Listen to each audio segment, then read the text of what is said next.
Daniel, chapter 4. Nebuchadnezzar's dream of a tree. King Nebuchadnezzar, to the nations of the people of every language who live in all the earth. May you prosper greatly. It is my pleasure to tell you about the miraculous signs of the wonders the Most High God has performed for me. How great are his signs, how mighty his wonders. His kingdom is eternal kingdom, his dominion endures from generation to generation. I, Nebuchadnezzar, was at home in the palace contented and prosperous, and had a dream that made me afraid. As I was lying in bed, the impressed images and visions that passed through my mind terrified me. So I commanded that all the wise men of Babylon be brought before me to interpret the dream for me. When the magicians, enchanters, astrologers, and diviners came, I told them my dream, but they could not interpret it for me. Finally, Daniel came to my presence, and I told him the dream. He is called Belteshazzar, after the name of my God, and the spirit of the holy gods is in him. I said, Belteshazzar, chief of the magicians, I know that the spirit of the holy God is in you, and no mystery is too difficult for you. Here is my dream, interpret it for me. These are the visions I saw while lying in bed. I looked, and there before me stood a tree in the middle of the land. Its height was enormous. The tree grew large, strong, at the top touched the sky. It was visible to the ends of the earth. Its leaves were beautiful, its fruits abundant, and on it was the food for all. Under it the wild animals found shelter, and the birds lived in branches. From every creature it was fed.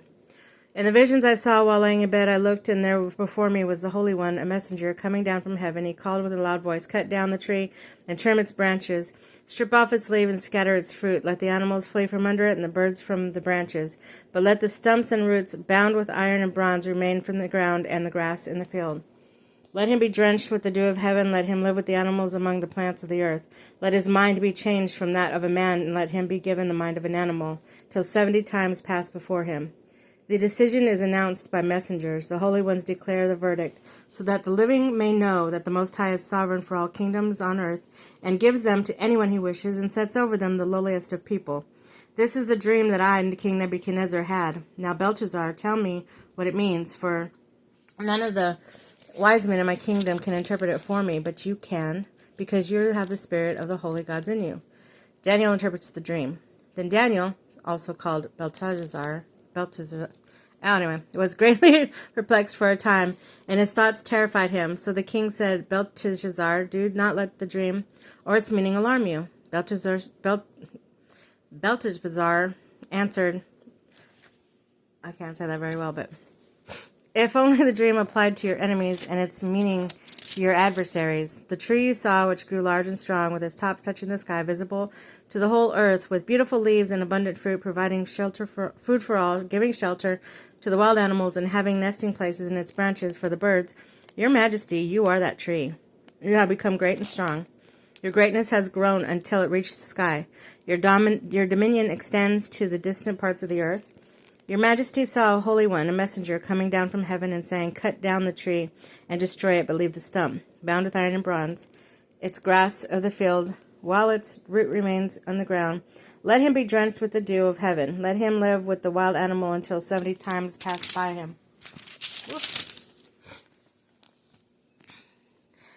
This is the interpretation of your interpretation. Your Majesty, this is the decree the Most High has issued against my lord the king. When you will be driven away from the people and will live with the wild animals. You will eat grass like an ox and be drenched in the dews of heaven until 7 times will pass by before you, until you acknowledge that the Most High is sovereign for all kingdoms on this earth and gives them to anyone he wishes. The command to leave the stump of the tree with its roots means that your kingdom will be restored to you when you acknowledge that heaven rules. Therefore, Your Majesty, be pleased to accept my advice. Renounce your sins by doing what is right, and your wickedness by being kind to the oppressed. It may be that then your prosperity will continue. A dream fulfilled. All this happened to King Nebuchadnezzar 12 months later. As the king was walking on the roof of the royal palace of Babylon, he said, Is not this great Babylon I have built the royal residence by my mighty power for the glory of my majesty? Even as the words were on his lips, a voice came from heaven. This is what decreed for you, King Nebuchadnezzar. Your royal authority has been taken from you. You will be driven away from people and live with the wild animals. You will eat grass like the ox. 7 times will pass by for you until you acknowledge that the Most High is sovereign over all the kingdoms of the earth and gives them to anyone he wishes.